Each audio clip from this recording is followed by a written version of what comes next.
Okay, guys, let's go ahead and get started for this evening's lesson. This one's going to be a long one, so buckle up. You know, we're digging into a lot of important topics this evening.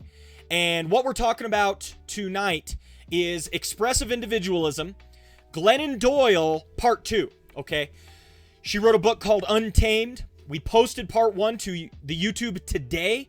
So if you didn't catch Part 1 or you enjoy tonight's study and you want to dig into Part 1, feel free to. It just hit YouTube today. It's a long study, a long discussion, and tonight we're going to be jumping right in, okay? Now, the reason I'm bringing this up is so important. Our current day and age, everybody virtually looks at the world as an expressive individual. It's just captured the heart and mind of our culture, okay? And when you're looking at the world as an expressive individual, you're going to have certain tendencies, certain ideas, certain perspectives about things. And Glennon's no different, okay? Now, what I love about Glennon Doyle's book, Untamed, is that she captures the heartbeat of expressive individualism perfectly. She helps us to see what it looks like and recognize it in ourselves so that we can ensure that we know why we think the way we do about certain things. We know why we perceive what we do about certain things, okay? She's a fantastic writer. She uses a lot of the right hemisphere. I've talked about that a lot. And she uses great stories, illustrations from her life to bring these ideas to the forefront. And so that's why we're digging into this. Expressive individualism is so important, guys. So many of our current issues are in society today have to do with expressive individualism. So this is kind of the initial foundation to help you to work through a lot of concepts that we are having in our society today. Okay, so let me show you the book. So this is Untamed by Glennon Doyle. Okay, I would highly recommend the book to anyone who wants to understand expressive individualism at its core. And it's a fantastic book.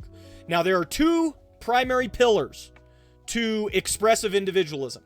And you can see these primary pillars in the chapters, how they work themselves out in her book. The first pillar is that you need to look inside of yourself to discover yourself, and then you need to express outwardly who you are on the inside. That's pillar number one. And we talked about that one extensively last time. I'm not going to review it all here. If you want to go into more detail in that, bring up our part 1 of expressive individualism, okay? Again, the primary illustration she uses is a cheetah. A cheetah that is born in the zoo, doesn't know what it's like to be wild, and they're stuck in that zoo. They need to look inside of themselves, see that they're a cheetah, and live outwardly their wild cheetah ways out in the world, okay?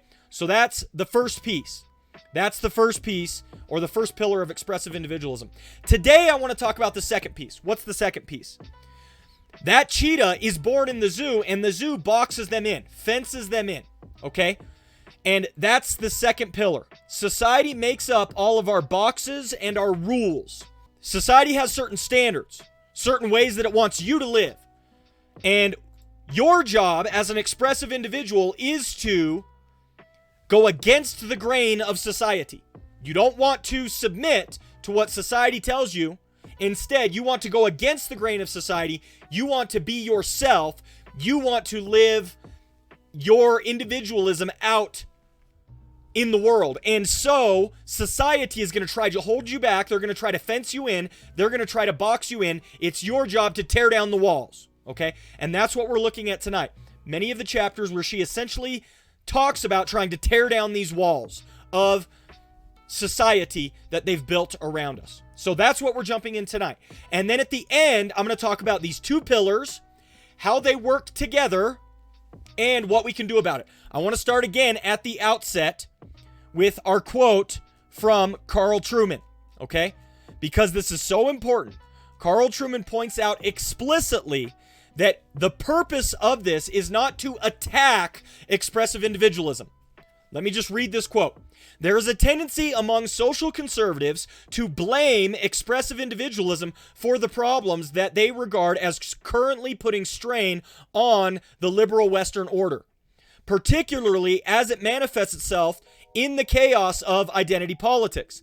The difficulty with this claim is that expressive individualism is something that affects us all. It is the very essence of the culture of which we are all part. To put it bluntly, we're all expressive individuals now, okay? This is very important because I've heard current political commentators talk about expressive individualism after having read Truman's book, and they're doing exactly what he points out in the introduction. They're saying, this is what you get when your society is full of expressive individuals. And then they point to all of the social ills, all of the identity politics, and say, see, if you have a society full of expressive individuals, this is what you get. As though the proper response is to not be an expressive individual any longer. That's not possible, okay?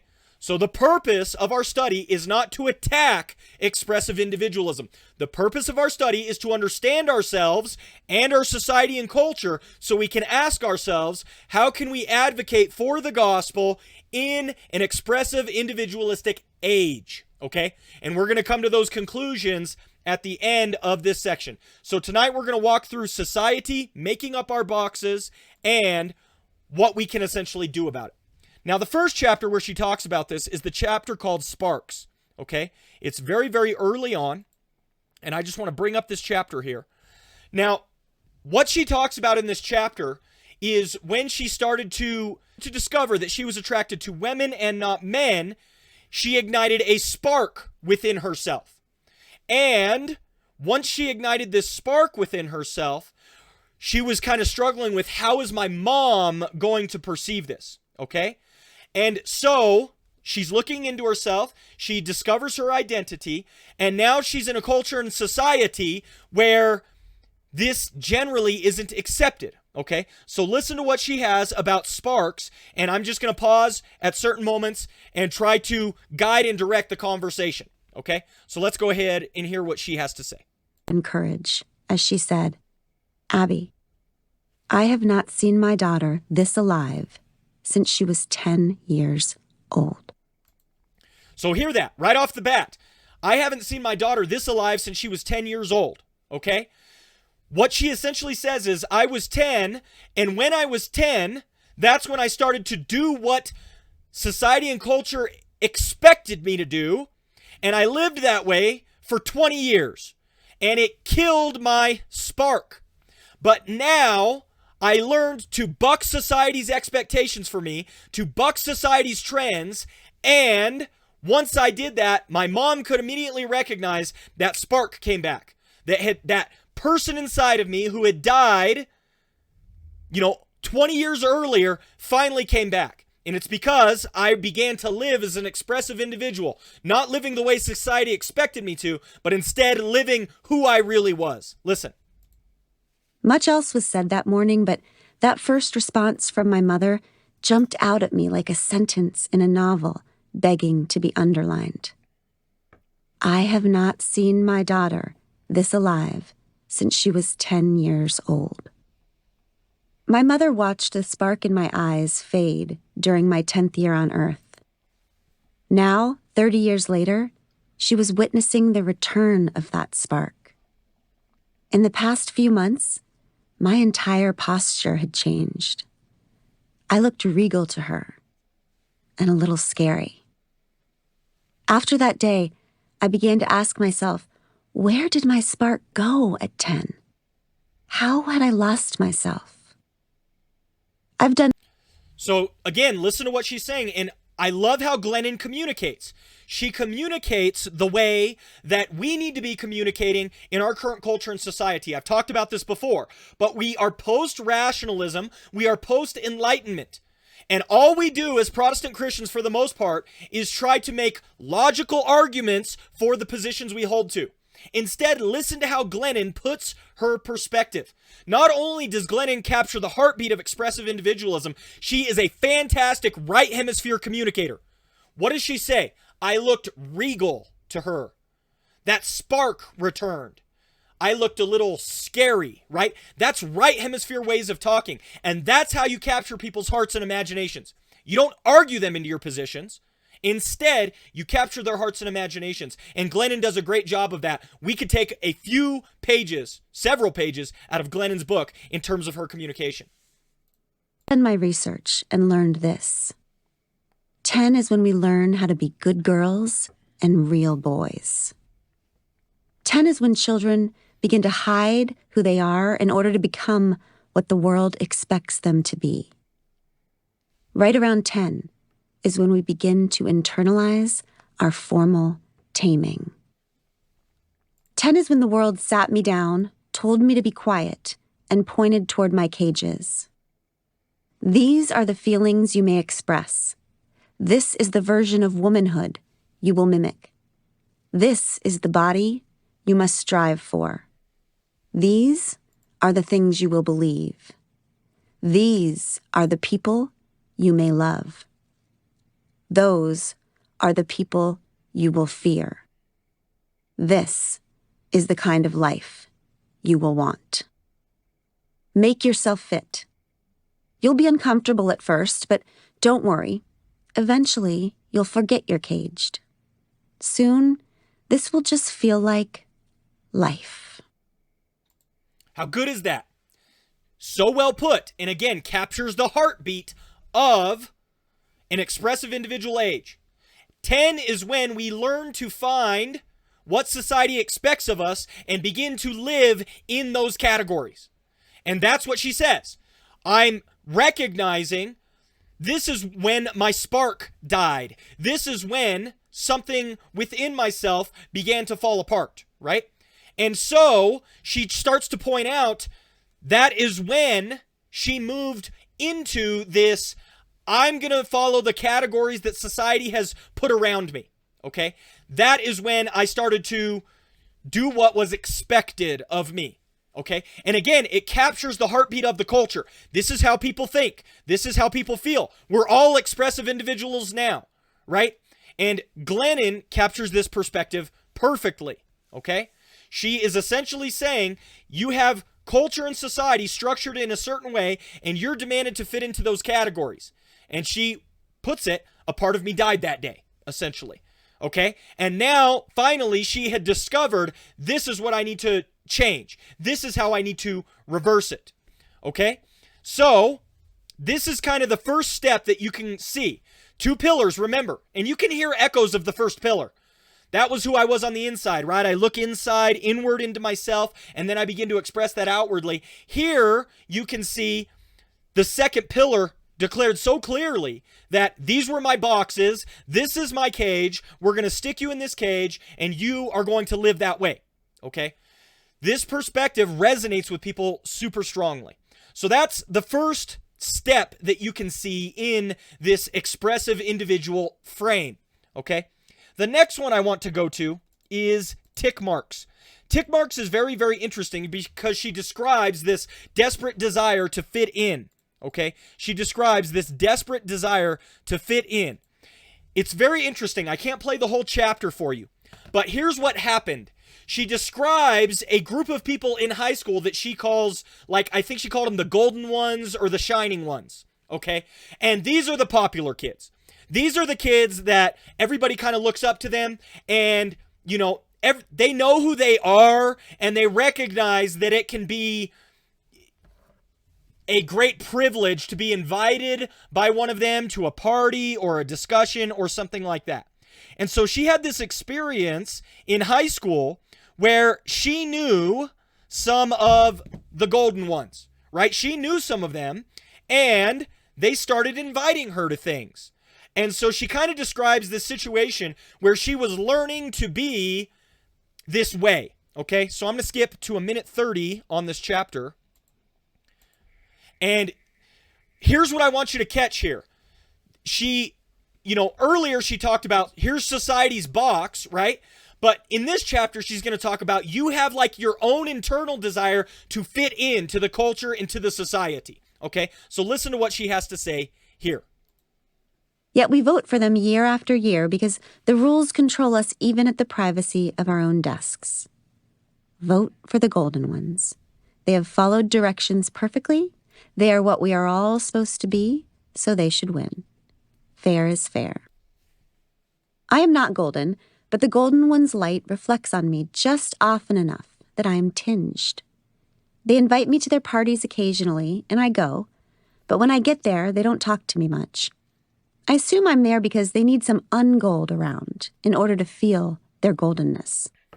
I thought that was interesting. They need some ungold around in order to feel their goldenness, right? They need like this in-between type person. So I thought that was funny. But again, you can see she kind of implicitly, oh, these are the people I should be looking up to, right? And she's contrasting that with herself and saying, well, I'm not quite at their level. Goldenness requires contrast. So when they stand in circles at football games, they let me join their circle. But they don't talk to me there either. I feel terribly uncomfortable, left out, and ridiculous in those circles. I remind myself that what is really happening in the circle doesn't matter. What matters is what people outside the circle perceive to be happening there. So look at where she's going. Society puts you in cages. She talked about that the previous chapter. But not only does society do this, our cultural groups, how we organize ourselves into hierarchies in high school and in college, these also play a role in trying to shape us and mold us to what we're supposed to view as valuable, we're supposed to view as important. So she's not only saying, society and culture set me down at 10 and put me in a box and said, this is how you're going to live, this is who you're going to love, this is what's acceptable, but we have something even more powerful than these cultural frameworks, and that's the peer pressure that comes about due to hierarchies that we build in our institutions. And that's what she's contributing to here. She's saying, look, it wasn't only society at large, but it was also even my peer groups that determined that I ought to live a certain way. And notice how she's so concerned with perception. What we're saying here in the circle doesn't matter. What's being discussed doesn't matter. What matters is how the people outside of our circle are perceiving us. That's what's important. That's the lesson she's grabbing from this. What matters is not what is real, but what I can convince others is real. What matters is not how I feel inside, but how I appear to feel on the outside. How I appear to feel will determine how others feel about me. Note the undertones. We talked about this last time, but inauthenticity is the bane of expressive individualism, right? Expressive individualism could be summarized with the word authenticity. And so, note the language. It doesn't matter how I feel on the inside, it's what others perceive. So, not only is she talking about this negative space where others' perception matters to me more than it should, but she's also taking some subtle jabs at inauthenticity, because in an expressive individualistic age, there can be almost no higher virtue than authenticity. What matters is how others feel about me. So I act like someone who feels golden. By mid-September, the buzz of homecoming preparations has reached fever pitch. We've just cast our ballots, and the winners will be announced in sixth period. I'm in student government class, and our job is to count the votes. My friend Lisa is pulling ballots out of a box, one at a time, and reading the names aloud while I tally the votes. She calls out the same names again and again. Tina, Kelly, Jessa. Tina, Kelly, Jessa. Susan, Jessa. Susan, Tina, Tina, Tina. And then Glennon. A couple more. Glennon. Glennon. Lisa looks at me, raises her eyebrows, and smiles. I roll my eyes and look away, but my heart pounds in my chest. Holy shit. They think I'm golden. I can see that the ballot box is almost empty, but the votes are close and I could make it. I could make it. I need just 2 more votes. I look over at Lisa, and her eyes are diverted. With my pencil, I make 2 more marks next to my name. Tick, tick. Lisa and I count the votes. I have been nominated for homecoming court. There you go. I love that she was willing to share this, right? That she was willing to share a situation where she cheated the system, but what is she doing with it? She's trying to point to the fact that, okay, I felt so pressured, I felt so constrained by my peers, by my social situation, that I even cheated and lied to make it on homecoming court. I even cheated and lied so that I could get there, right? And again, what is she saying? She's taking jabs at inauthenticity, right? I was being inauthentic by doing these sorts of things. And I was doing so because of how society and culture had set up these concepts. And her whole point is to tear down the idea that you should let society, culture, peer groups, etc. try to dictate to you who you are or who you should be. Okay? That's the whole point. Now, I also want to make a note. Obviously, it came up. I try to bring this up every time I bring up this book, but this obviously isn't going to be a family-friendly stream. Okay, so I apologize. I forgot to warn everybody. And so, there's going to be more language like this in the future. So I just wanted you guys to be aware of that. Okay, not a family-friendly stream as we walk through this. But again, this is something that's what she's taking shots at. That's what she's taking jabs at. Okay, there's this desperate desire to fit in, and that also shapes how you're going to live, because there's this perspective or understanding that,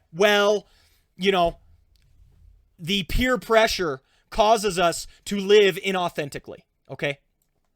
Now, the next chapter I want to go to is called Dropping Keys. And here she essentially is going to continue with this similar theme, right? Similar theme of, look, I learned how to please others, and that stopped me from being myself. Okay, so let's walk through a couple minutes here of her chapter, Dropping Keys, and get a better understanding of what it has to say. For so long, and then turned itself into words and lifted me, was me. The voice I finally heard that day was my own. The girl I'd locked away at 10 years old. The girl I was before the world told me who to be. And she said, "Here I am. I'm taking over now." When I was a child, I felt what I needed to feel, and I followed my gut, and I planned only from my imagination. I was wild until I was tamed by shame. Until I started hiding and numbing my feelings for fear of being too much. Until I started deferring to others' advice instead of trusting my own intuition. Until I became convinced that my imagination was ridiculous and my desires were selfish. Note the language. What she essentially saying, when I was a child, I was authentic. Then I learned to be inauthentic because that's what society required of me, and it killed me on the inside, and I lived that way for so many years. And then I finally, 20, 30 years later, returned to my true authentic self. This is expressive individualism to the core. Okay? And again, how did she end up in this place? Society, culture, religion, all of these ideas put a box around her, and she acquiesced to the box. She just said, okay, I will live inside of the jail cell that you constructed for me, and I will try to do everything that you want me to do. That was her idea. Until I surrendered myself to the cages of others' expectations, cultural mandates, and institutional allegiances. I lost myself when I learned how to please. Sobriety was my painstaking resurrection. It was my return to wild. It was one long remembering. It was realizing that the hot electric thunder I felt buzzing and rolling inside was me, trying to get my attention, begging me to remember, insisting I'm still in here. So I finally unlocked and unleashed her. I set free my beautiful, rowdy, true, wild self. I was right about her power. It was too big for the life I was living. So I systematically dismantled every piece of it. That's an important aspect, okay, guys? And this will play itself out in larger frameworks as well. I systematically dismantled every piece of it. My life could not contain my expressive individual self. And so I had two options set before me: die to self, or destroy, deconstruct my life and build something new. Very interesting contrast. We talked about this a bit in the first session. But there is an element of sacrifice that is being denied in expressive individualism. There's an element of expressive individualism that says sacrificing or dying to self for the sake of others is one of the ultimate things you should not do. And note, again, the language she uses. She says, I was tamed. And it is my responsibility to be untamed, to be unleashed, to set myself out there into the world and destroy all of these categories. Again, it's society, it's culture, it's institutions that are built around you to keep you caged, and it's your responsibility to break out of the cages, right? Now, I don't think necessarily that expressive individualism is the exact opposite of sacrifice. But there is an element of sacrifice that is being diminished in expressive individualism that we ought to be very careful of. Why? Because Christianity, to its core, is about sacrifice. Jesus sacrificed for us on the cross, right? Think about some of the language that she used. Think about some of the ideas. Can you perceive Jesus walking through life in some of the ways that she's talking about? I'm not saying it's impossible, but some of the ways in which Jesus lived, it's really hard to reconcile with this full-blown expressive individualism. Because there is an element of sacrifice. There is an element of giving myself up for others. There is an element of trying to do something that isn't necessarily the best for me, but is the best for people I care about. Okay? Again, I'm not saying they're direct opposites, but there is some tension there that is really hard to reconcile. Okay? So again, she learned how to please. And that is where she died. She needed to unlock herself and unleash herself. So that's dropping keys. Let's now go to the chapter called Let It Burn. This is where she essentially talks about burning down all of her former categories. And became a woman clinging to a prescribed family structure, and became one clinging to each of her family members' right to their full humanity, including me. We would break and re-break our structure instead of allowing any of us to live broken. I quit buying the idea that a successful marriage is one that lasts till death, even if one or both spouses are dying inside it. I decided that before I ever vowed myself to another person, I'd take this vow to myself. I'll not abandon myself. Not ever again. Note that again. In marriage, there's some give and take, right? And it's not clear, and again, I don't know that it's meant to be, but it's not clear how much you're willing to give, how much you're going to take, you know? But there is this internal vow, I'm not going to abandon myself, okay? I refuse to let that happen. And again, the left hemisphere in me wants to say, well, how much is too much? How much sacrifice for the sake of your partner is too much sacrifice? Because we're just talking about matters of degree here. She is not advocating that you be 100% selfish in a marriage, but the rhetoric sounds that way because it's communicated with the right hemisphere. And in a sense, she's swinging the societal pendulum back the other direction, which sometimes lends itself to some expansive rhetoric. But really, what's not clear about expressive individualism is how much you're willing to sacrifice for others, and how inauthentic you're willing to be for the sake of those you care about. It's not 100% clear. In myself, we are till death do us part. Me and myself, we are till death do us part. Listen. Me and myself, we are till death do us part. Will forsake all others to remain whole. I unbecame a woman who believed that another would complete me when I decided that I was born complete. Again, listen to that rhetoric. It's very strong. Me and myself, we are till death do us part. I'm not going to abandon myself anymore. This is my first commitment. Okay?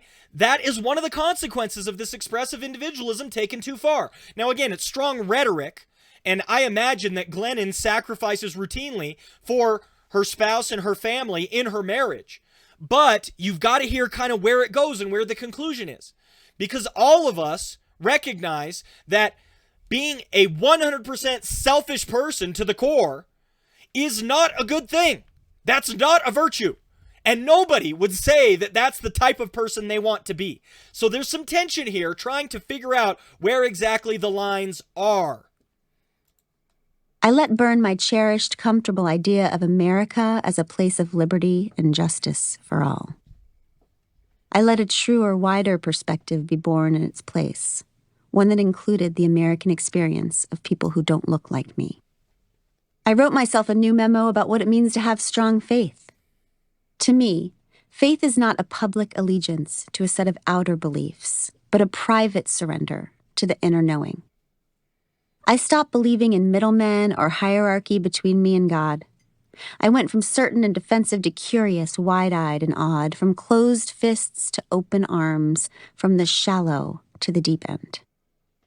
For me, living in faith means allowing to burn all that separates me from the knowing so that one day I can say, I and the mother are one. The memos I've written for myself are neither right nor wrong. They are just mine. They're written in sand so that I can revise them whenever I feel, know, imagine a truer, more beautiful idea for myself. I'll be revising them until I take my last breath. I am a human being meant to be in perpetual becoming. If I am living bravely, my entire life will become a million deaths and rebirths. My goal is not to remain the same, but to live in such a way that each day, year, moment, relationship, conversation, and crisis is the material I use to become a truer, more beautiful version of myself. There's so much here, guys, and so I'm just going to try to highlight some of the themes, right? Notice that God is no longer mediated to her through a middleman. She means church. She means a pastor. She means all that type of stuff. I connect with God on my terms. I connect with God in the way that I feel is correct, okay? Now, again, there's some truth to this, all right? I'm not trying to attack her, right? There's some truth to this. This is actually one of the important Protestant ideals. What did we do in Protestantism? We said there's one mediator between God and man, the man, Christ Jesus. Stop going through the priest. Stop going through, the hierarchy that's set up in the Roman Catholic Church. Come to God directly through the Lord Jesus Christ. So there's truth to that. Like, we can resonate with that. I'm happy with that. But you can see here it's drawn out to an extreme. I am just going to communicate with God on my terms, in my own way, etc. And I am not going to do this in a community at all. Also, notice some of her language. She is co-opting religious language. She talks about being reborn, right? That's born again language, that transformation that happens. And she talks about dying and being reborn again 1,000 times over, okay? This transformation is something that's very important in Christian circles. This is a core aspect of our faith. This is a core aspect of the Bible. You must be born again, says Jesus. And so she says, I'm going to do that over and over and over again. But notice what being born again looks like for her. What did she say right before that? She said, I am writing my laws in the sand so that they can be revised over and over and over again. Here's one of the issues, I think. Those two things are at odds with one another. Being born again, being transformed, is done through coming up against something that is like dogma. Coming up against something hard and firm that you have to conform to is how transformation happens. Let me give an example, okay? Let's say you set up for yourself a goal of winning a gold trophy in whatever sport. Maybe you're a cross-country runner. You want to get first place, okay? And so you set up for yourself a goal of getting a gold trophy. But you've noticed that training is hard and difficult. And so if your goals are written in sand so that they can be revised, when it gets tough, when the going is difficult, you'll revise your goal. Okay, maybe gold is a bit of a high standard. I just want to get in the top 3. I want to get a medal. And then it will continue to be hard as you look at the times that your peers are getting across the state. Man, it's going to be a lot of work to be able to place in the top 3. Okay, let me change my goal again because it's written in sand after all, and I'm going to adjust it to, you know what? I just want to get top 10. On and on you go with goals that are written in sand until everybody's got a participation trophy and everybody wins. Okay? In contrast to that, transformation comes through coming up against your goal and saying, I am going to conform to it. I am going to shape and mold myself to the goal. No matter how hard, no matter how difficult, no matter how much of a trial. Okay? I'm going to push and push and push until I can achieve something that feels impossible for me. When you run up against something hard, transformation comes when the goal doesn't yield, but instead you do. That is how transformation comes. And so I hear a contrast here that doesn't quite work for me. My morality, my ideas, my concepts are written in sand so that I can revise them whenever I want, but that's going to lead to my transformation. I'm sorry, it doesn't. Transformation happens in the deep. Transformation happens when you're at the bottom of the barrel. Transformation happens when you do something really hard, something really difficult, and you don't give up. And writing your life in sand so that it can constantly be revised sounds really nice, but it's actually completely antithetical to transformation itself. So this is one of my struggles, okay? I'm not denying, how I'm sure it fits or works properly in her head, but the way I see transformation, real transformation happen in Christianity is when somebody comes up against something hard and they say, I am going to change in light of this difficult situation. That's when I see transformation happen in Christianity. And she kind of has the opposite perspective. Burn down all of the old categories. Don't let those box her in. Let's go to the next one. Here's where she talks about other standards and judging yourself by other people's standards. The problem was that I still believed that there was an ideal human and that I was not her. The problem was that I still believed in ghosts.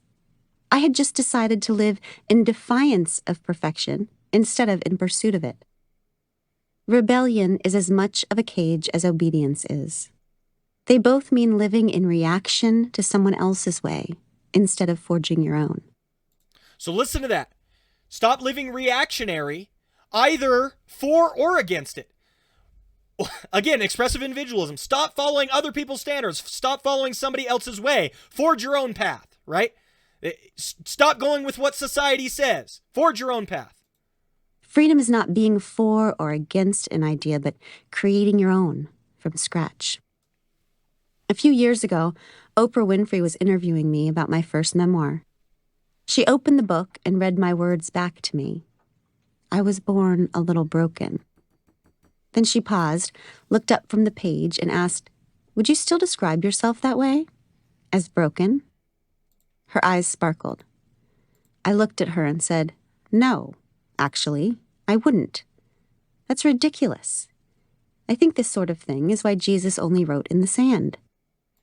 Listen. Now, again, she's pointing out there's this common theme or idea that, hey, I'm a little messed up, I need fixing, I need correcting, etc. And she is essentially saying, she communicates this through using the phrase broken. Oh, I'm a little broken. And Oprah's asking her, would you still say you're a little broken? No, that's ridiculous, she says. Notice there's a subtle knocking against original sin. Now, there's some truth to this because we're also created in God's image, right? Nothing she says is out and out completely wrong, but there's this element of, well, that's a half-truth. You're not giving the other half. Yes, there's original sin, but we're also created in the image of God. But here she wants to essentially deny original sin, right? There's nothing about me that's broken, Broken means does not function as it was designed to function. And original sin says, yes, we're broken. If that's the definition you're going to use, no human beings function as they were designed to function. Let's see her response. A broken human is one who does not function the way humans are designed to function. When I think about my own human experience, what honest people have told me about their human experiences, and the experiences of every historical and contemporary human being I've ever studied, we all seem to function in the exact same way. We hurt people, and we are hurt by people. We feel left out, envious, not good enough, sick and tired. We have unrealized dreams and deep regrets. We are certain that we were meant for more and that we don't even deserve what we have. We feel ecstatic and then numb. We wish our parents had done better by us. We wish we could do better by our children. We betray and we are betrayed. We lie and we are lied to. We say goodbye to animals, to places, to people we cannot live without. We are so afraid of dying, also of living. We have fallen in love and out of love, and people have fallen in love and out of love with us. We wonder if what happened to us that night will mean we can never be touched again without fear. We live with rage bubbling. We are sweaty, bloated, gassy, oily. We love our children. We long for children. We do not want children. We are at war with our bodies, our minds, our souls. We are at war with one another. We wish we'd said all those things while they were still here. They're still here, and we're still not saying those things. We know we won't. We don't understand ourselves. We don't understand why we hurt those we love. We want to be forgiven. We cannot forgive. We don't understand God. We believe. We absolutely do not believe. We are lonely. We want to be left alone. We want to belong. We want to be loved. We want to be loved. We want to be loved.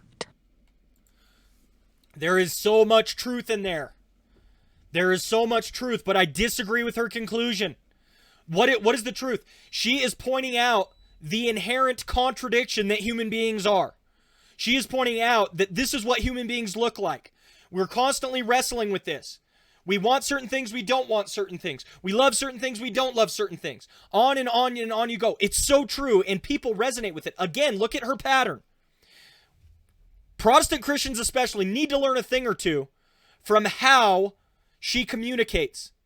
She's telling this story, this narrative that resonates, right? It grabs you, it grips you, and you go, oh, I can see myself in her words. I can see myself in her narrative. I understand exactly what she's talking about. And as she resonates with you, then you get to where she's going to state her conclusion, and you implicitly embrace the conclusion because everything she just described for the past 2 minutes resonates with me.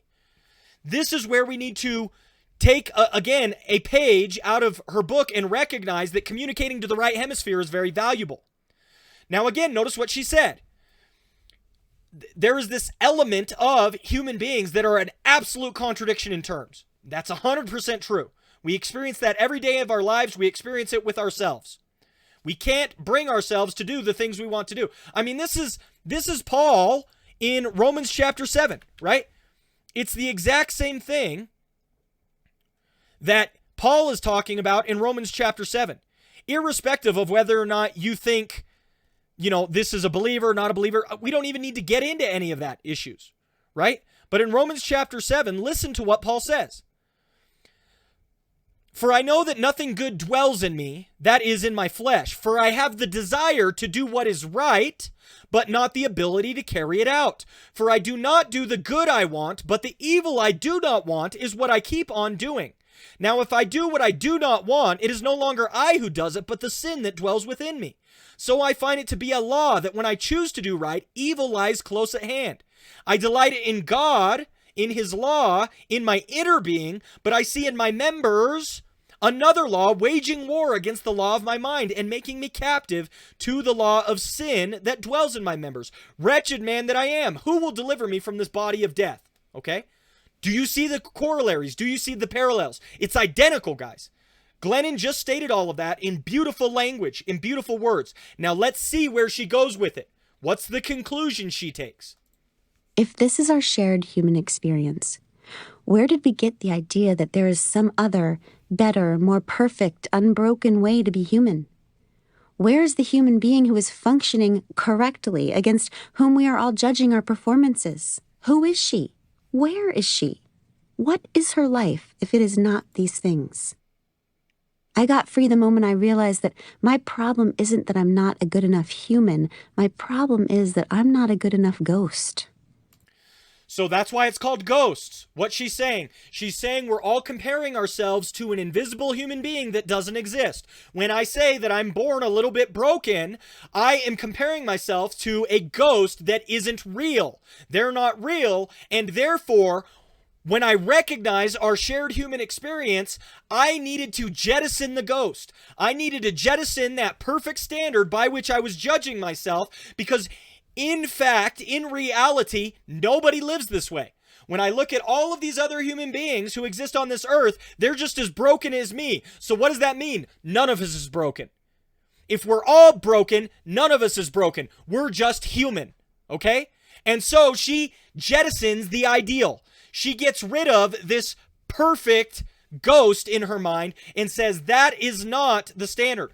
So, oh wretched man that I am, who will save me from this body of death? No, I'm not wretched. None of us are wretched. When I look around me, all of us are the same. We're all equally broken, and therefore all of us equally don't need to live up to this hypothetical ideal.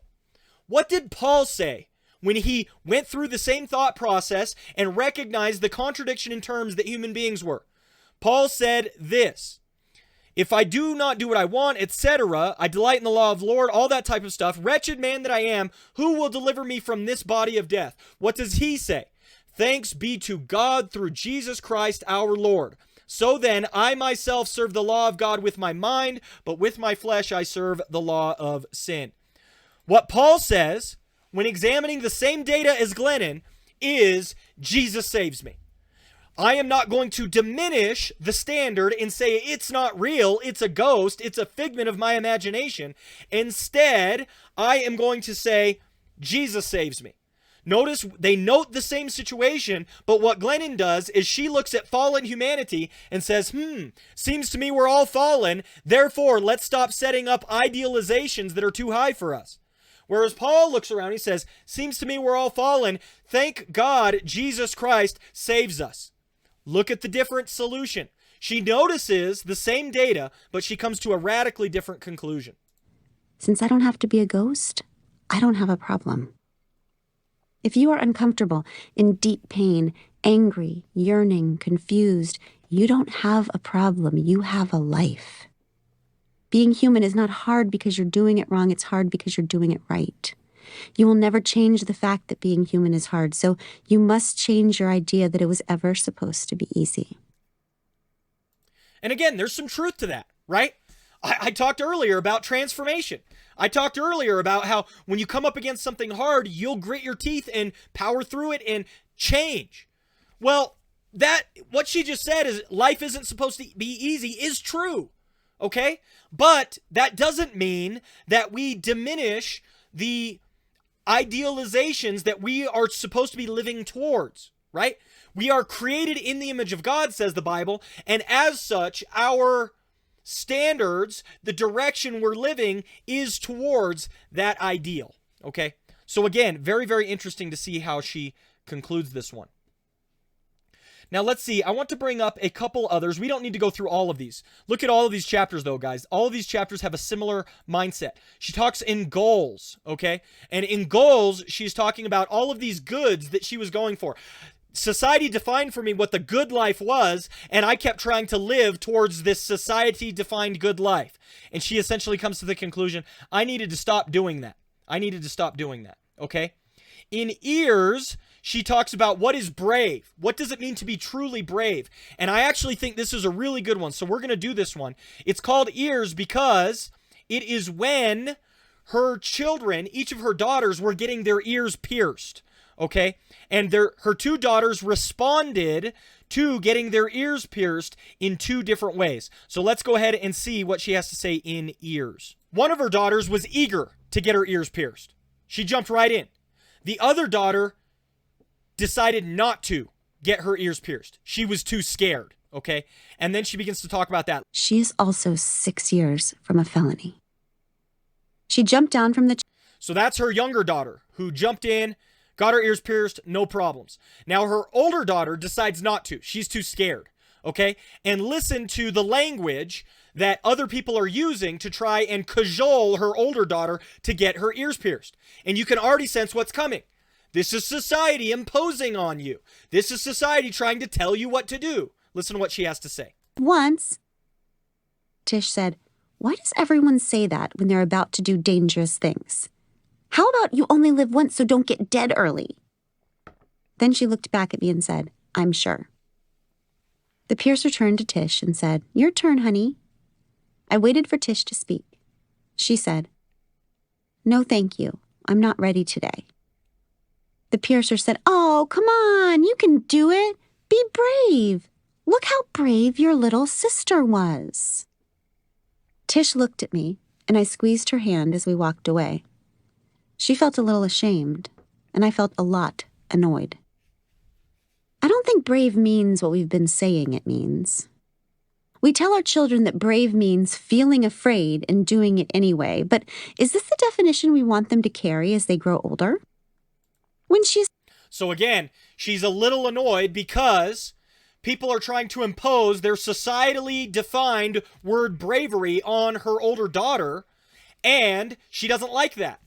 And again, there's this trying to resist people conforming you to something that isn't you, isn't your authentic self. We need to resist these ideas. That's what is essential to her program, okay? Now, she does share a funny story here. So, again, there's some truth to what she's saying.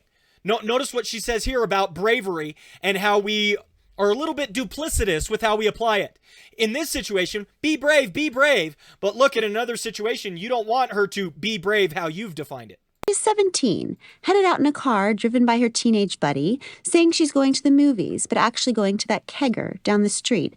Imagine calling to her, bye, babe, be brave tonight. What I mean by that is, if you're in a scary situation and you feel afraid to do what your friends are encouraging you to do, I want you to ignore that fear and do it anyway. Just plow right through that gut instinct of yours. No.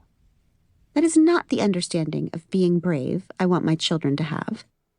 I do not want my children to become people who abandon themselves to please the crowd. See, again, that's inauthentic, right? There's almost no greater sin when it comes to expressive individualism than inauthenticity. There's almost no greater sin than inauthenticity. And that's how she's defined it. You're being inauthentic if you do that. Brave does not mean feeling afraid and doing it anyway. Brave means living from the inside out. She has redefined brave now to basically exactly match expressive individualism.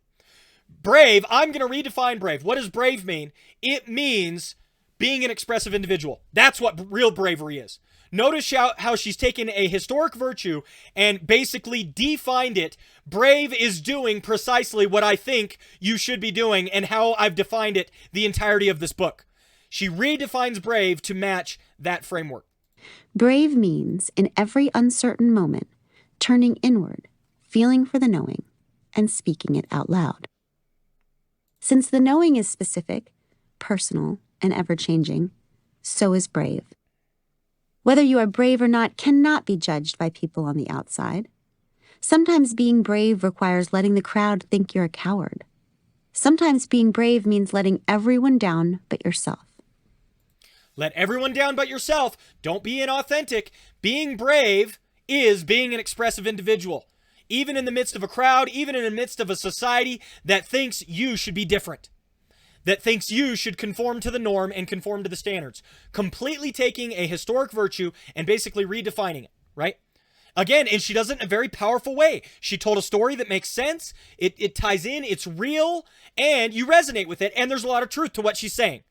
But she over-concludes, like often happens as we've been going through some of these chapters. I agree with her observation, I agree with some of her analysis, but then she over-concludes, right? That isn't all that bravery is, right? Bravery can also be many other things. I can completely flip that on its head. You know what is also brave? Sacrificing yourself for the sake of others. But that's really inauthentic. If somebody comes to my front door and bashes in the front door or the window to get my family and kill them, I don't look deep within myself and try to decide, okay, what am I how am I going to express this outwardly? No, I defend my family. I sacrifice for the sake of my family, and that is brave also. It's not merely or only that bravery is defined as being an expressive individual. It is that, yes, in some situations, going against the crowd, going against the grain is brave. And also in some situations, denying yourself, sacrificing for the sake of others, and helping others rather than yourself is brave. Both of those things are true at the same time. So I like her illustration, and I like that her daughter denied getting her ears pierced, and that was a brave thing for her to do. But she overconcludes by essentially saying, this is what bravery is. And again, people who are going through the book are going to walk through, come out the other side, and go, man, I just need to live out my authentic self. That's what true bravery is. Well, it can be, but bravery can also be other things as well. So again, just a bit of an overconclusion for me. Lots of truth in what she's saying, and she's a master communicator. She's brilliant at it, but it overconcludes for me. Okay, we're going to do Erica's, and then we're going to do beach houses. Because in Erica's, she attacks kind of a fundamental femininity type perspective, which I think is good. And then in beach houses, she actually goes into the concept of Eve and utilizes that to teach some ideas. I don't think I'll go into the other ones. Man, there's so many good ones, though. Let's just go towards the end. Here is her basic concept in Erica's. The concept is that, especially our religious institutions, has kind of set this paradigm of what a godly woman looks like, and she hates that paradigm, okay? Our own memories and experiences will not be trusted. If 20 women come forward and say he did it, and he says, no, I didn't, they will believe him while discounting and maligning us every damn time. Right. And religion, sweet Jesus. The lesson of Adam and Eve, the first formative story I was told about God and woman, was this. When a woman wants more, she defies God, betrays her partner, curses her family, and destroys the world. We weren't born distrusting and fearing ourselves. That was part of our taming. That was part of society imposing itself on us. We as women didn't start this way, but at 10, our society, our religious institutions began to tell us this is what's wrong with women. This is what's wrong with femininity. And so, again, what's the implicit idea? Get rid of the institutions. Buck the standards. Get rid of societal norms and ideas. All of those things are leading us astray. We're taught to believe that who we are in our natural state is bad and dangerous. They convinced us to be afraid of ourselves. So we do not honor our own bodies, curiosity, hunger, judgment, experience, or ambition. Instead, we lock away our true selves. Women who are best at this disappearing act earn the highest praise. Listen to how she puts that. Women who are best at this earn the highest praise. She is essentially, here's what she's setting up. Remember I told you guys earlier, there's almost no worse sin for expressive individualism than inauthenticity. And what has she said? She said, we have taken the inauthentic and we have made it the gold standard, the paradigm for women to live up to. Here's your gold standard, women. If you can live up to the standard of maximum inauthenticity, then you are the most lauded, praised, and glorified in our current cultures and societies. Listen to the disdain that she has for this idea. So selfless. Can you imagine? The epitome of womanhood is to lose oneself completely. That is the end goal of every patriarchal culture. Because a very effective way to control women is to convince women to control themselves. I tried to control myself for so long. I spent 30 years covering and injecting my face with potions and poisons trying to fix my skin. Then I quit. And my skin was good. For 20 years, I was attached to a hairdryer and straightener trying to tame my curls. Then I quit. And my hair was good. I binged and... Notice, this is Genesis 1. Notice the language. Then I quit and this was good. Then I quit and this was good. Religious language just being injected constantly. These narratives are powerful, guys. They capture us. Purged and dieted for decades trying to control my body. When I quit, my body became what it was always meant to become. And it was good too. I numbed myself with food and booze trying to control my anger. When I quit, I learned that my anger never meant that there was something wrong with me. It meant that there was something wrong out there, something I might have the power to change. I stopped being a quiet peacekeeper and started being a loud peacemaker. My anger was good. There you go. It's what was wrong. What is the ultimate enemy in this system? Society, culture. What's out there is what is wrong. What's in here is what is good. What is with me is right, proper, and correct. And the only reason I ever thought that I wasn't good enough is because society institutions told me so. So, what ends up being the ultimate goals of expressive individualism? Twofold. Look into yourself, find out who you are, and express that outwardly in the world, and tear down all of the institutions and societal structures that would tell you otherwise. That is what you end up having to do. I can change that. I'm good as I am, and I need to go out and change and fix all of this stuff. Now look at our society and culture. What are we doing? We're doing exactly this program. We're trying to tear down all of the societal structures, the institutions, etc., because they are imposing themselves upon us and they're keeping us from being authentic. We're living inauthentically because the society and culture tells us to, and what we need to do is look inward, find ourselves, express that outwardly, and run over anyone who would get in our way. That's the idea, okay? That's the idea. And you can see it happening over and over again. And again, a lot of what she says isn't wrong. I don't want women to hate themselves. I don't want women to look at themselves and say, I'm completely inadequate, I'm no good, etc., etc. We need to grapple with original sin, yes, but you are made in the image of God. God loves you, and he's passionate for your glory, that you would live for him, and that you would be conformed to the image of his son, and you would be able to live out the true manhood or womanhood that he has given to you. That is part of the Christian paradigm. That is part of the Christian program. But what the Bible says is you can't get there until you recognize your inadequacy first. This is why transformation happens. Because I look at myself, I see that I need changing, I need improving, and I'm willing to accept that, and I embrace the fact. Once I do that, then I can be transformed. Not, I'm good as I am, and what needs to change is the institutions and society. That's not it. Do our institutions need to change? Yes. All of you guys know I have problems with the way we currently do church. I have problems with the way we currently treat the Bible and treat Christians and treat evangelism. We can improve in all of those areas. But we're throwing out the baby with the bathwater if we say, I'm fine as I am, and I'm going to tear down any institution that doesn't affirm that. That's not correct. If we're going to improve as human beings, we need to live up to a standard that tells us to do something hard, tells us to do something difficult, okay? So again, very important concept here with the idea of Erica's. Let's jump now into beach houses. I think this one is very interesting, guys. I think this one is very, very interesting because she actually talks about Eve in this one.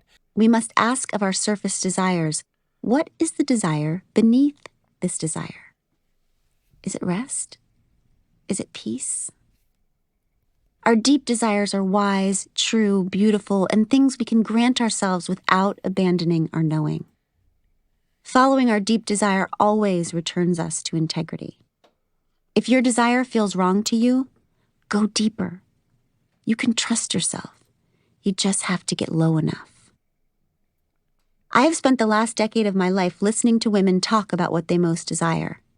This is what women tell me they want. I want a minute to take a deep breath. I want rest, peace, passion. I want good food and true, wild, intimate sex. I want relationships with no lies. I want to be comfortable in my own skin. I want to be seen, to be loved. I want joy and safety for my children and for everyone else's children. I want justice for all. I want help, community, and connection. And those are all good things, guys. I'm not against any of that, right? But how do you get there? What's the program? All right? what we've essentially set up, what she set up is heaven. This is what heaven looks like for me. How can I get there? How can I achieve heaven? How can all of my desires, good as they are, I'm not, saying any of that was bad. How can I achieve all of these? What is the salvation? How can I arrive at heaven? How do I get saved in this sense? What does she say? I want to be forgiven, and I want to finally forgive. I want enough money and power to stop feeling afraid. I want to find my purpose down here and live it out fully. I want to look at the news and see less pain, more love. I want to look at the people in my life and really see them and love them. All good things. I want to look in the mirror and really see myself and love myself. I want to feel alive. So again, she's so good at this. Listen to that language. And the whole time you're going, yes, that's me. I want that. Yes. And so you're being filled with all of these. Yes, I'm resonating with everything you're saying. Tell me, Glennon, what's the solution? Tell me, I need to know. I need to know how to achieve heaven. Help me to understand. What should I do? Tell me what to do. The blueprints of heaven are etched in the deep desires of women. What women want is good. What women want is beautiful. And what women want is dangerous, but not to women, not to the common good. What women want is a threat to the injustice of the status quo. If we unlocked and unleashed ourselves, imbalanced relationships would be equalized, children would be fed, corrupt governments would topple, wars would end, civilizations would be transformed. If women trusted and claimed their desires, the world as we know it would crumble. Perhaps that is precisely what needs to happen so that we can rebuild truer, more beautiful lives, relationships, families, and nations in their place. Tear down them institutions. You got to get rid of them. Katsuma, why is she only talking about women? Because the patriarchy is the problem. Maybe Eve was never meant to be our warning. Maybe she was meant to be our model. Oh. Did you hear that?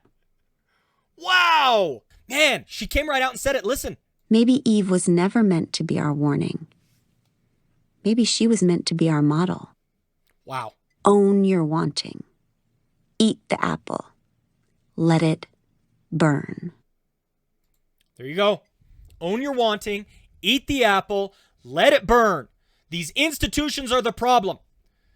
The societal standards that are imposed upon us are the issue. Burn them down. Let's rebuild on this thing. Women need to lean into their inward rebellion, find who they are, and tear this sucker down. We've got some rebuilding to do. So again, she set up, here's heaven. Here's what you want. And what was her solution? How do we achieve heaven? It's not repent of your sins, put your faith in Jesus. It's not you can be transformed through following a lifestyle of sacrifice. And again, I'm not completely opposed to expressive individualism itself. I'm going to talk about here in a little bit where we should find ourselves in this. No, the solution is burn down all these institutions. That's the problem. I thought that was a very interesting chapter. Now, man, I really want to do boys, but I'm not. It's a different idea. Boys is a really good chapter. She basically talks about how she trained her girls to be good feminists from the time they were in the womb. But she never taught her boys that it was appropriate to rebel against societal standards. So her girls learned from a very young age to be strong, powerful, independent women, but her boys were never taught to lean into their softer side, etc. So in this one, she kind of tears down, she says, we need to be doing that for our boys as well. In my zealous pursuit to help our girls out, I forgot about our boys. Okay, so I'm not going to go into that one. Comfort zones, she talks about we need confident women. We need women who are sure of themselves and they're living in alignment with that. I think we've seen enough of that. Let's do one last one. Let's do eyes. Because in eyes, she actually talks about how, for the sake of her kids, she thought it was important to get divorced. She owed it to her family to get divorced because otherwise she was being inauthentic. Let's listen to Eyes and see what she has to say. Be the reason their mother ended her life. And to know that their mother locked herself away so they never really knew her. To learn that if they choose to become mothers, this will be their fate too. If we show our children that being a martyr is the highest form of love, that is what they will become. They will feel obligated to love as well as their mothers loved, after all. So, if we stay together for the kids, the standard that we're setting for our children is that they should sacrifice their own well-being for the sake of their children. And so when we do that, we're telling a false narrative. We're being inauthentic. We are demonstrating for them inauthenticity. And so we need to change that, right? And they will believe that they have permission to live only as fully as we allow ourselves to live. As Jung suggested, there is no greater burden on a child than the unlived life of a parent. If we keep passing down the legacy of martyrdom to our daughters, with whom does it end? Which woman ever gets to live, and when does her death sentence begin? At the wedding altar? In the delivery room? Whose delivery room? Our children's or our own? What if a responsible mother is not one who slowly dies and calls that love? What if a responsible mother is one who shows her children how to fight to stay wildly alive until the day she dies? There you go. I need to get divorced so that I could set the right example for my kids, and that is going to be showing them that you're meant to live authentically in your life, okay? Inauthenticity is the chief sin, and I don't want to set that example for my kids, so I will not live inauthentically, okay? That's the concept here. And so, contrary to a lot of popular ideas that, hey, we got to stay together for the kids, we got to support them, even if I'm not feeling it, but here's what I need to do. I need to divorce for the sake of my kids. That's what's needed to set a good example for them, okay? So, let's kind of summarize some ideas here, and then I want to draw out what I think the program is and how we need to adapt. Now, again, I don't think everything in this is bad, wrong, evil, or anything like that. And my goal with coming to this is not, let's pick on Glennon. Glennon has captured the heartbeat of our society and culture today. So many people. There's a reason this book was a New York Times bestseller. Number one. So many people resonate with Glennon's program. They hear it, it's captured their heart and mind, and they're trying to live it. Okay? This is the framework in which we currently live. And so it is so important to review this material so we can ask ourselves, how can the gospel message be powerful and impactful when this is the framework that most of the people I talk to day in and day out are working with? Those are the questions I want us to be asking. Okay? Those are the questions I want us to be asking. Now I want to read again. I've been reading this quote over and over again because the standard idea is, well, expressive individualism is evil, it's bad, this is what it leads to, let's get rid of it. I don't think that's the answer, and I'm going to read Truman's quote yet again. This is the fourth time I've read the quote through this series, but I think it's important. Let's read it. There is a tendency among social conservatives to blame expressive individualism for the problems that they regard as currently putting strain on the liberal Western order, particularly as it manifests itself in the chaos of identity politics. The difficulty with this claim is that expressive individualism is something that affects us all. It is the very essence of the culture of which we are all a part. To put it bluntly, we are all expressive individuals now. So I don't think the solution is to get rid of or attack expressive individualism itself. However, as we've been critiquing the two pillars, we can see that there are some problems here. There are some cracks in the foundation.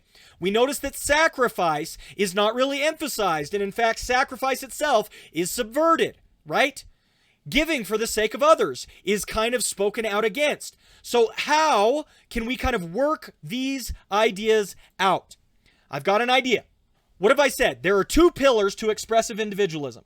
So here's one axis, all right? What was pillar number one of expressive individualism? She said it. You need to live inside out. Inside out, okay? So let's go ahead and put that down. That's our first pillar. Now, this is contrasted with outside in. Outside in living would be to say, who am I? Let me look at the society and culture in which I am placed. Okay, this is what it looks like to be a woman. Let me mold and shape myself to the culture, right? That would be an outside-in living.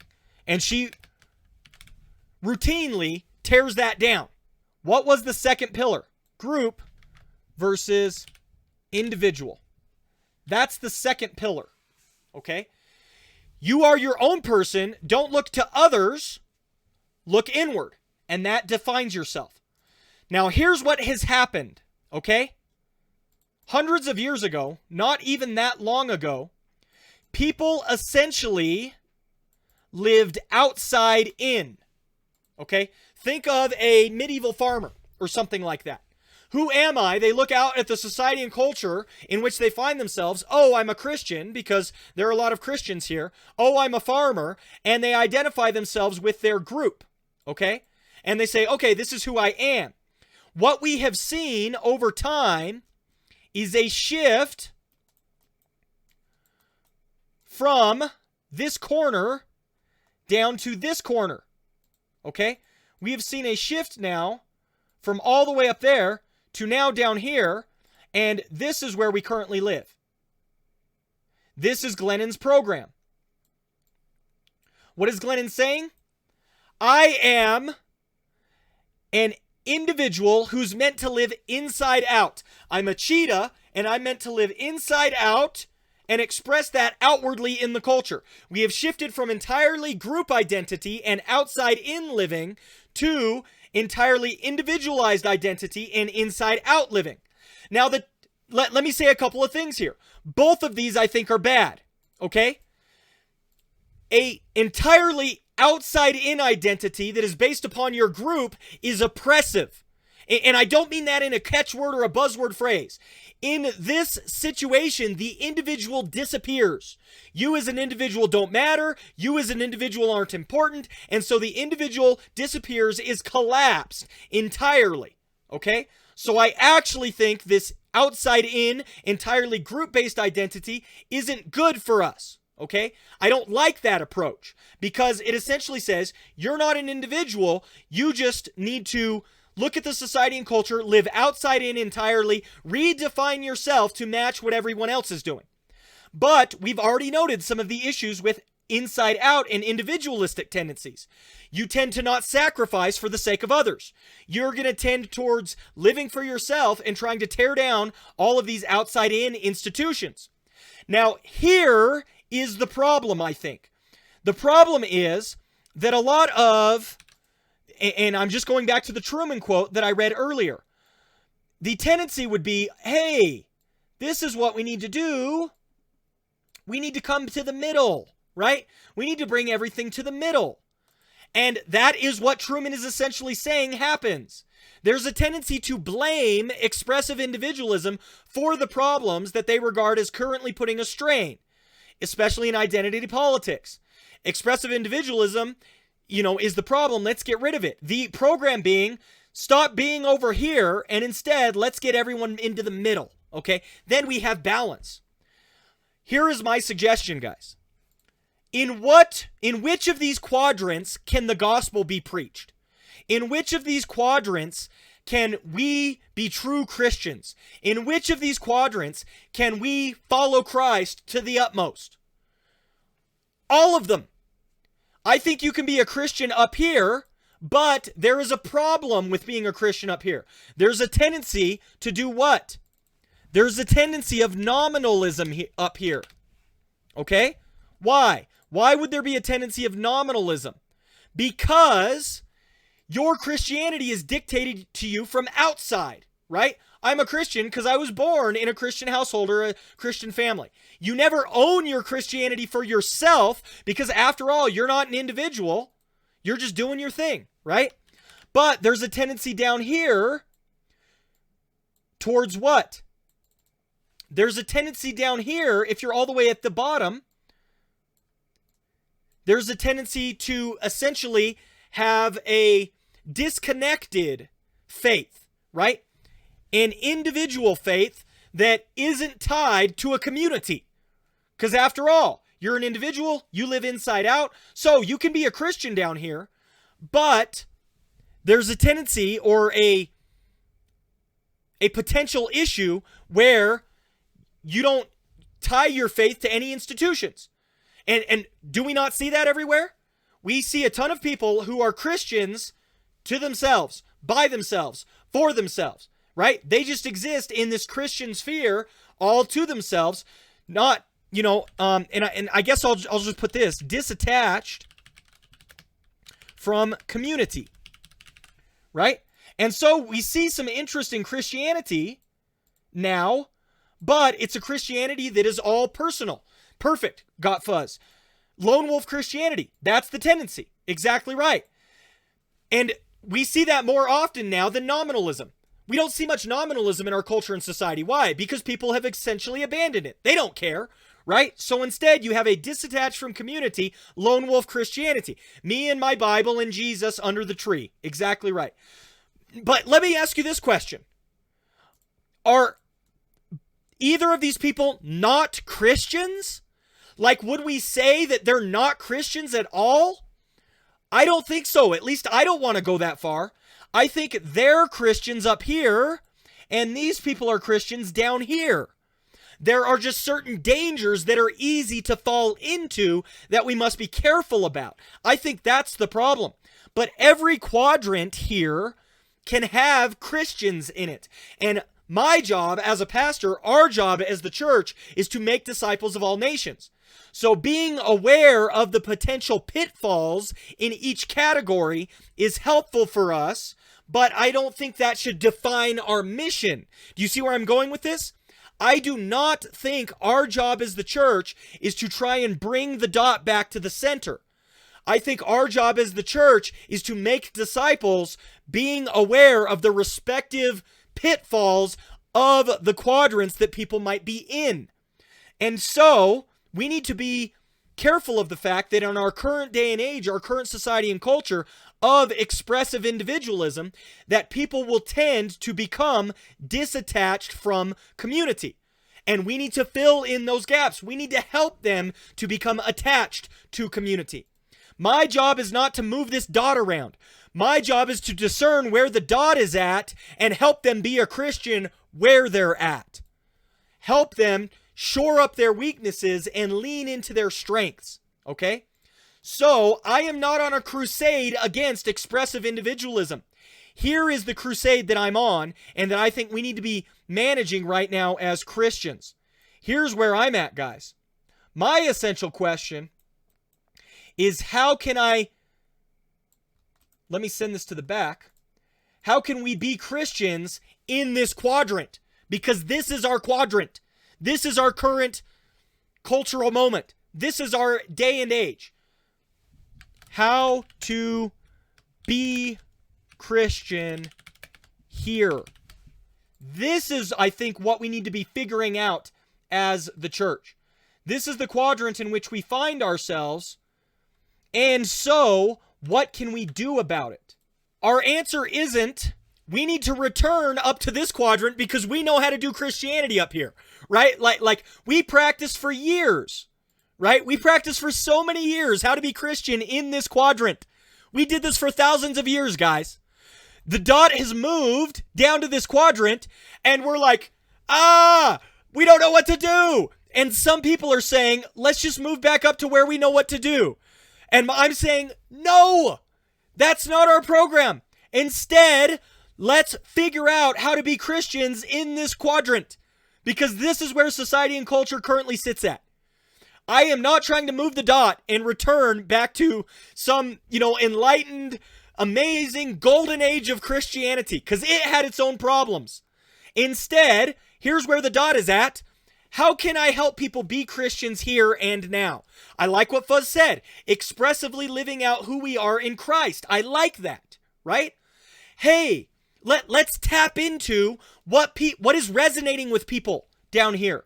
What is resonating with them? They love the idea of looking inward. Oh, well, you know who can be inward? The Holy Spirit. And if you look inward at the Holy Spirit, he can help you to live outwardly if you will repent of your sins and put your faith in Jesus. They like being an individual. Okay, here's how you can get caught up in God's story. You are an individual who is part of God's plan, his purpose, his will. Get caught up in his story and live that out individually in your life. You see what I mean? This is the program. And this right here is what we need to figure out how to do in our current day and age. This is the answer to so many of the issues that we're having in the culture and society today. Part of the reason that a lot of people are jumping on to the LGBT movement and community is because they're not defining how to be Christian here. They're just defining how to be human here. And they're doing it in a better way, a more compelling way than the church currently is. And so we need to be figuring out how can we tell people to live in this frame properly. That's the work of the church right now. We need to be discovering what to do here. And that's where a lot of our communications and discussions need to be, okay?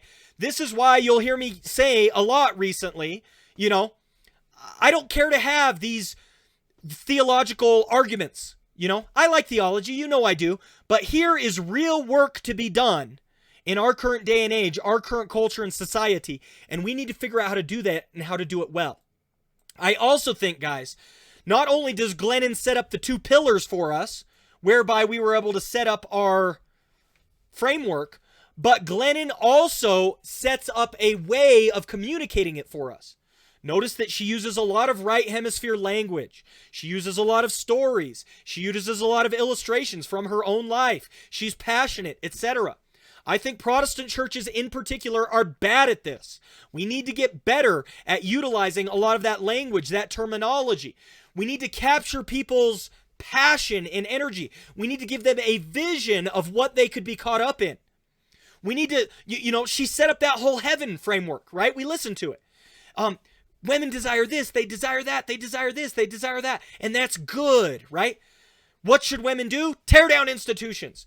We instead need to be utilizing a lot of that same language terminology, but to the question of what should women do, we should then point them towards true femininity. We should then point them towards true relationship with Christ, etc. This is how we need to be approaching the issue, okay? Now, I have not given the answer either, okay? I have not given the answer either, but I am trying to show you guys why I agree with Truman. And in future discussions, conversations, etc., we're going to have to figure out how to do this part well. And this is the current day and age in which we find ourselves. You guys have heard me a lot recently talk about how Protestant Christianity has a lot of work to do, how we need to focus on a lot of different things. It's because I think of all the Christian traditions, Protestantism struggles the most with properly setting up the individual to live in an expressive individual age. And so we have a lot of work to do here. We have a lot of work to do here, guys. That is my approach, 2-part approach to Glennon Doyle's 2 pillars of expressive individualism. And once we can understand this, again, guys, this contributes. You ask yourself, why the LGBT stuff, right? Why is all of that going on right now? It's because the culture has shifted towards expressive individualism. You look inside yourself, who am I attracted to? Those are who I'm attracted to. Let me express that outwardly in the world. So many of our societal woes are a result of an expressive individual age. And we need to figure out how to play ball, okay? That's what we need to discover going forward. That's what we need to focus on, all right? So I hope that was helpful for you guys.